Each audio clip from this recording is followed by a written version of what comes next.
जय हिंद। स्वागत है आपका अपना यूट्यूब चैनल आनंद क्रेज क्लासेस में। आइए आज हम हिस्ट्री का चैप्टर 4 विचारक, विश्वास और इमारतें, सांस्कृतिक विकास, जो 600 BC से लेकर के 600 AD तक का है, वो चैप्टर समाप्त हो गया। इसका आज हम क्वेश्चन आंसर करेंगे। चलिए सबसे पहले क्वेश्चन आंसर की शुरुआत करते हैं। पहला नंबर क्वेश्चन देखिएगा, ऋग वैदिक कालीन लोग किसकी पूजा करते थे? ऋग वैदिक कालीन लोग किसकी पूजा करते थे बताइए, आप लोग को बताना है किसकी पूजा करते थे। जो ऋग वैदिक काल है, ऋग वैदिक काल कौन काल हुआ? ऋग वैदिक काल में जो लोग थे वह नेचर की पूजा करते हैं, प्रकृति की। किसकी पूजा करते थे? प्रकृति की पूजा करते हैं। और प्रकृति ऑप्शन नहीं रहेगा तो ध्यान रखना कि वो बहुलवादी थे। क्या थे वो? बोलो, बहुलवादी थे। ठीक है ना, जैसे कि इंद्र की पूजा करते थे, अग्नि की पूजा करते थे, इस तरह से वह पूजा करते थे। अगला क्वेश्चन देखिए, क्वेश्चन नंबर 2। क्वेश्चन नंबर 2 कहता है कि उत्तर वैदिक काल के अंत तक किसकी पूजा होने लगा था? पूरा ध्यान रखना, उत्तर वैदिक के अंत तक। ठीक है, तो ऋग वैदिक काल जैसे उत्तर वैदिक काल में आते हैं तो ब्रह्मा, विष्णु, महेश, जिसको संयुक्त रूप से प्रजापति कहा जाता है। क्या कहा जाता है? ठीक है, तो ऑप्शन में ध्यान रखना कि ब्रह्मा, विष्णु, महेश हो तो उसको लगा देना है, अगर वो नहीं हो तो प्रजापति की बात लगा देना। ठीक है, प्रजापति लगा देना है। उत्तर वैदिक काल में प्रमुख देवता जो हो जाता है वह प्रजापति हो जाता है। अगला क्वेश्चन कहता है कि सांची के स्तूप को संरक्षित रखने में अहम भूमिका किसने निभाया था? तो H कॉल है, शाहजहां बेगम है और सुल्तान बेगम। यह तीनों ऑप्शन में आपको टिक लगा देना है। सांची मध्य प्रदेश के किस जिले में हुआ बताइए? सब लोग बोलेंगे सांची कौन सा जिला में बताइए? वह रायसेन जिले में। कौन सा जिले में हुआ? हाँ, रायसेन जिले में। चलिए, गौतम बुद्ध के शिष्य कौन थे? गौतम बुद्ध का जो शिष्य था आनंद था, उपाली था, कश्यप था, सारीपुत्र था और गौद्रलायन था। ये सभी के सभी जो है यह गौतम बुद्ध के कौन थे बाबू? शिष्य थे। चलिए अगला क्वेश्चन देखिए, कश्मीर कुंडलवन में चतुर्थ बौद्ध संगीति किस शासक के काल में हुआ था? कनिष्क के शासन काल में हुआ था। किसके शासन काल में हुआ था? हाँ, कनिष्क के शासन काल में। चौथा बौद्ध संगीति किसके काल में हुआ बताइए? कनिष्क के काल में होता है। कनिष्क 78 ईस्वी में गद्दी पर बैठा था। कब बैठा था बोलिए तो? 78 ईस्वी में गद्दी पर बैठा, और जिस वर्ष वह गद्दी पर बैठा था उसी समय से शक कैलेंडर लागू होता है। कौन सा कैलेंडर लागू होता है? पूछेगा परीक्षा में। चलिए आगे देखिए, अगला सवाल है संलेखन विधि द्वारा। कौन सी विधि द्वारा? संलेखन विधि क्या होता है? भूखे प्यासे उपवास से मर जाना। ठीक है ना, तो यह जो होता है वो जैन धर्म है। जैसे कि चंद्रगुप्त मौर्य ने वह श्रवण बेल गोला की पहाड़ी पर जा करके अन्न त्याग करके, जल त्याग करके अपने आप को क्या कर दिया था?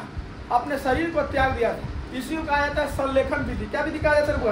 संलेखन विधि कहा जाता है। आगे देखिए, नाथ मुनि का संबंध कौन सा धर्म से है?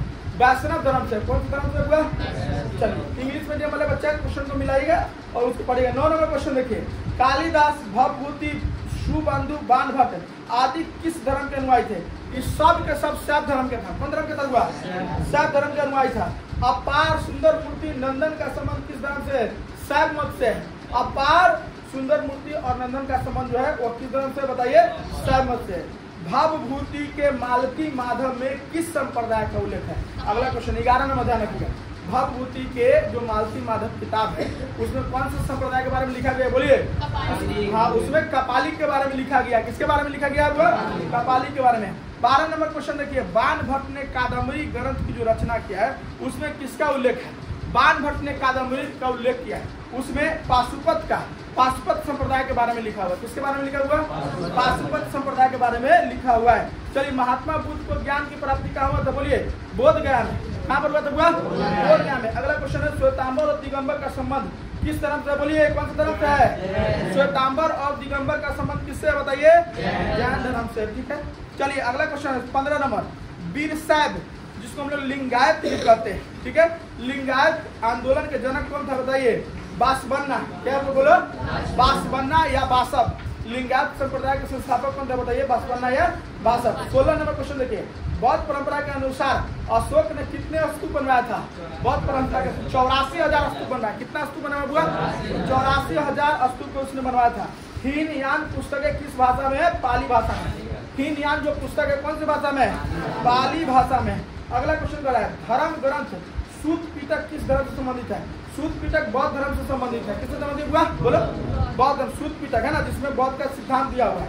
अगला क्वेश्चन देखो 19 नंबर, बुद्ध का बचपन का नाम क्या था? सिद्धार्थ। क्या था हुआ बोलो? सिद्धार्थ था। ठीक है ना। 20 नंबर क्वेश्चन का था, तृतीय बौद्ध संगीति का आयोजन कहाँ पर हुआ था? तृतीय बौद्ध संगीति का आयोजन कहाँ हुआ था? पाटलिपुत्रा में हुआ था, अशोक के शासन काल में। किसके शासन काल में? अशोक के शासन काल में हुआ था। 21 नंबर क्वेश्चन देखिए, महाबुद्ध का जन्म किस स्थान पर हुआ था? कपिल वस्तु। कहाँ पर हुआ बोलो? हाँ, शाक्य गणराज्य में। 22 नंबर क्वेश्चन देखिए, जैन धर्म के 24वें तीर्थंकर कौन थे बाबू? बोले रे महावीर स्वामी। कौन स्वामी? महावीर स्वामी। क्वेश्चन अगला देखिए 23 नंबर, प्रथम बौद्ध संगीति किस शासक के शासन काल में हुआ?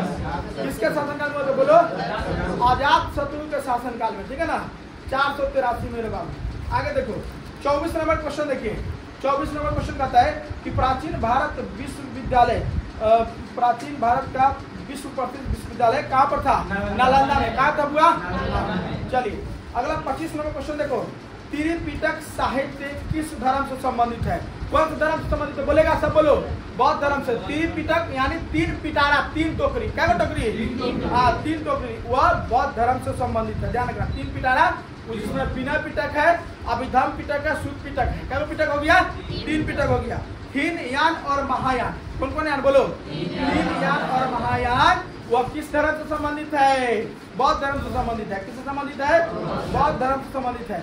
अस्तूप किससे संबंधित है? अस्तूप जानते हो ना?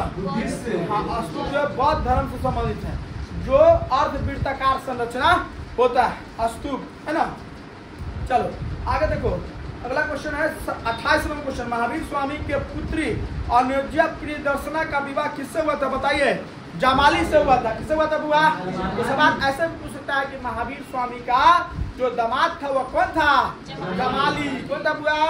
जमाली था। अगला क्वेश्चन देखिए 29 नंबर क्वेश्चन, महावीर ने पार्श्वनाथ के सिद्धांतों में नया सिद्धांत क्या जोड़ा था? तो ब्रह्मचर्य का सिद्धांत जोड़ा था। किसका सिद्धांत हुआ? और ये ब्रह्मचर्य का सिद्धांत किसने दिया? बोलिए, ब्रह्मचर्य का सिद्धांत किसने दिया था? महावीर स्वामी ने दिया। ब्रह्म की चर्या करना, ब्रह्म में लीन हो जाना, है ना। चलिए अगला 30 नंबर क्वेश्चन देखिए, पुराणों की संख्या कितना है बुआ? 18। पुराणों की संख्या कितनी है? 18 है। 31 नंबर क्वेश्चन, अशोक के द्वारा प्रचलित धर्म जो है कहाँ नहीं प्रचार प्रसार कर पाए? तो वह ब्रिटेन में प्रचार प्रसार उसका नहीं हुआ। चलिए क्वेश्चन नंबर 32 को देखिए, महावीर स्वामी का जन्म कहाँ पर हुआ था? बताइए।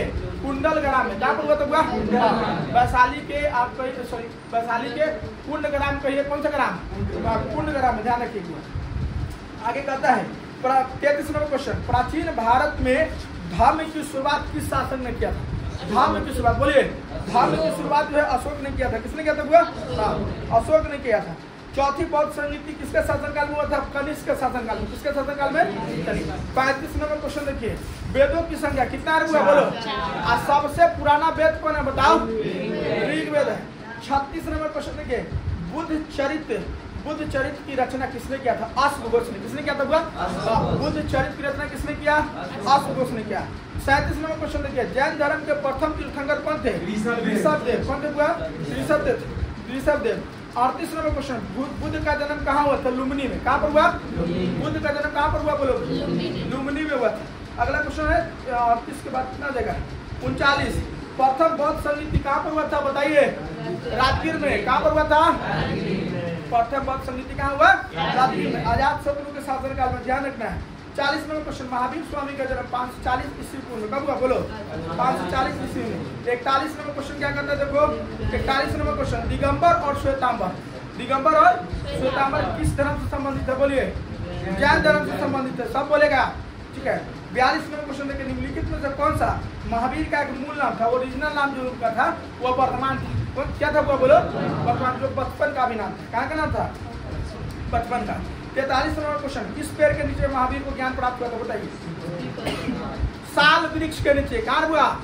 साल वृक्ष के नीचे महावीर स्वामी को ज्ञान प्राप्ति हुआ था। आगे देखिए, आश्रम व्यवस्था। कौन सा व्यवस्था? आश्रम व्यवस्था, जिसमें पूरे जीवन को 100 वर्षों को मान करके 4 बराबर भागों में बांटा गया था, है ना। उसको कहते हैं आश्रम व्यवस्था। 4 प्रकार की। कितने प्रकार की? बड़े तुम लोग, ब्रह्मचर्य आश्रम, गृहस्थ आश्रम, है ना, वानप्रस्थ आश्रम और सन्यासी आश्रम। 4 प्रकार के आश्रम व्यवस्था रखा। चलो 45 नंबर क्वेश्चन देखो, अश्वमेध यज्ञ जो होता था क्यों होता था? अश्वमेध यज्ञ शाही संप्रभुता के लिए होता था। 46 नंबर क्वेश्चन, बौद्ध धर्म में रहने वाले लोगों के लिए नियमों का संग्रह जो होता था, नियमों का संग्रह होता था, वह नियम का संग्रह विनय पिटक में। किसमें हुआ? विनय पिटक में। 47 नंबर क्वेश्चन कहता है कि इनमें से कौन सा कथन सही है?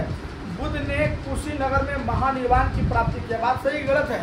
बताइए। भगवान बुद्ध की महानिर्वाण यानी डेथ, उनकी मृत्यु कहाँ हुई थी? उसी नगर में। कहाँ पर हुआ था? उसी नगर में हुआ था। 48 नंबर क्वेश्चन देखिए। महावीर स्वामी के मम्मी का नाम क्या तरह हुआ? बोलो। उनके माता जी का नाम त्रिशला थी। क्या थी? त्रिशला थी। लिंगायत संप्रदाय का प्रादुर्भाव जो हुआ, उदय जो हुआ, कहाँ पर हुआ था? कर्नाटक में हुआ था। कहाँ पर हुआ था? कर्नाटक में हुआ था। ठीक है, चलो अब आगे फिल इन द ब्लैंक्स वाला क्वेश्चन है, उसको देखो। बौद्ध धर्म के मुख्य ग्रंथ जो है, बौद्ध धर्म के मुख्य ग्रंथ कौन सा है? बताइए। त्रिपिटक है। क्या हुआ? बोलो। त्रिपिटक है। महावीर स्वामी ने जैन धर्म के, महावीर स्वामी जैन धर्म के 24वें तीर्थंकर थे। क्या नंबर तीर्थंकर थे? 24वें। लिंगायत पूजा का पहला स्पष्ट वर्णन कहाँ मिलता है? बताइए। मत्स्य पुराण में। कहाँ पर मिलता है? मत्स्य पुराण में मिलता है। 4 नंबर क्वेश्चन देखिए, भरने वाला 4 नंबर क्वेश्चन। वैष्णव धर्म के प्रवर्तक किसको माना जाता है? बताइए। श्री कृष्ण को माना जाता है, क्योंकि वैष्णव धर्म जो आया है वह भागवत धर्म से आया है, और भागवत धर्म के प्रवर्तक संस्थापक श्री कृष्ण से। ठीक है ना। चलो 5 नंबर क्वेश्चन। ऋग्वेद में शिव को क्या कहा गया? बोलिए। रुद्र कहा गया। क्या कहा गया? बुआ? रुद्र कहा गया है। 6ठा नंबर क्वेश्चन। सांची के स्तूपों की खोज किसने किया था? बताइए। जनरल टेलर ने। किसने? बुआ? सांची की स्तूप का खोज किसने किया? जनरल टेलर ने किया था। 7 नंबर क्वेश्चन देखिए। वैष्णव परंपरा के प्रथम आचार्य, वैष्णव परंपरा के जो प्रथम आचार्य थे वो कौन थे? बताइए। कौन थे? बोलो। नाथ मुनि। चलिए। महिला संत कराइकल कौन सा धर्म से थी? बताइए। शैव धर्म से थी। अगला क्वेश्चन है 8 नंबर के बाद आइए 9 नंबर में। पाशुपत संप्रदाय। कौन संप्रदाय? पाशुपत संप्रदाय के संस्थापक लकुलिस था। कौन तरह हुआ? बुद्ध के बचपन का नाम क्या था? क्या नाम हुआ? चलिए अब आप लोग पढ़िएगा, एक शब्द में उत्तर दे। कौन शब्द में? हाँ, one answer in one word. एक लाइन वाला देखिए, एक शब्द में उत्तर दे। निकल गया। चलिए पहला क्वेश्चन देखिए, कहता है यात्रियों का राजकुमार। यात्रियों का राजकुमार किसको कहा जाता है? हेनसांग को कहा जाता है। किसको कहा जाता है? हेनसांग, जो चीनी यात्री था। कहाँ से आया था? पूरा चीनी यात्री था। दूसरा क्वेश्चन कहता है spirit of Buddhism. Spirit of Buddhism किसने लिखा है? बताइए। यह लिखा है, किसने लिखा है? डॉक्टर सर हरि सिंह गौर। किसने लिखा हुआ? सर हरि सिंह गौर ने लिखा। तीसरा क्वेश्चन देखिए, किस ग्रंथ में पुत्री को सभी दुखों का मूल माना गया है? तो वह पुत्री को दुख का जड़ माना जाता है। तो कौन से ग्रंथ है? बताइए। हाँ, पुरुष ध्यान रखिए, लड़का है तो कोई दिक्कत नहीं, लड़की है तो दुख का कारण माना गया है। देखिए इस देश का दुर्भाग्य हुआ, ग्रंथ में लिखा हुआ है। उस ग्रंथ का नाम क्या हुआ? एतरे ब्राह्मण। कौन से ब्राह्मण में? एतरे ब्राह्मण में लड़की को दुख का कारण माना गया है। बात समझ लेना, समझो। चलो 4 नंबर क्वेश्चन है। ऋग्वेद में वो है गला पर पता। ऋग्वेद में 2 जैन मुनियों के नाम लिखना है आपको। 2 जैन मुनि। कितने जैन मुनि? चलिए, तो एक ऋषभ देव हो गया, अरिष्ट भी हो गया, बहुत सारे मुनि हैं। चलिए हर्यक वंश। 5 नंबर क्वेश्चन देखिए, हर्यक वंश के बिंबिसार, अजातशत्रु, उदयन, मौर्य सम्राट चंद्रगुप्त मौर्य, बिंदुसार एवं कलिंग राजा खारवेल कौन से धर्म के अनुयायी थे? बताइए। ये सब जैन धर्म के अनुयायी थे। 6ठा नंबर क्वेश्चन देखिए, कहता है भारत को एक राष्ट्र के सूत्र में संगठित करने का श्रेय बौद्ध धर्म को उसी प्रकार है जिस प्रकार सैक्सनी के छोटे छोटे राज्यों को संगठित करने का श्रेय ईसाई धर्म को है। यह बात किसने कहा था? बताइए। यह हैवेल ने कहा था। किसने कहा था? बुआ? हैवेल ने कहा था। 7 नंबर क्वेश्चन देखिए, 7 नंबर, जैन और बौद्ध धर्म का आविर्भाव कब हुआ था? बताइए। सब 36वीं शताब्दी ईस्वी पूर्व में हुआ था। कब हुआ था? बुआ? सांची पर लिखी किसी एक पुस्तक का नाम बताइए। जो सांची है ना, सांची का स्तूप, उस पर लिखा हुआ एक पुस्तक का नाम बताइए। तो एक पुस्तक का नाम भिलसाटोप्स, जिसको अलेक्जेंडर कनिंघम ने लिखा था। भिलसाटोप्स। भिलसाटोप्स किसने लिखा हुआ? बोलो। अलेक्जेंडर कनिंघम ने लिखा। किसने लिखा बाबू? अलेक्जेंडर कनिंघम ने लिखा है। 9 नंबर क्वेश्चन देखिए, सांची स्तूप की खोज किसने किया था? बताइए। जनरल टेलर ने किया था। किसने किया था? जनरल टेलर ने। ऋग्वेद में शिव को किस नाम से जाना गया? बताइए। रुद्र के नाम से जाना गया है। तो चलिए इसी के साथ यह चैप्टर का पूरा जो ऑब्जेक्टिव क्वेश्चन है वो समाप्त होता है। फिर से मिलेंगे हम अगले वीडियो में। जय हिंद।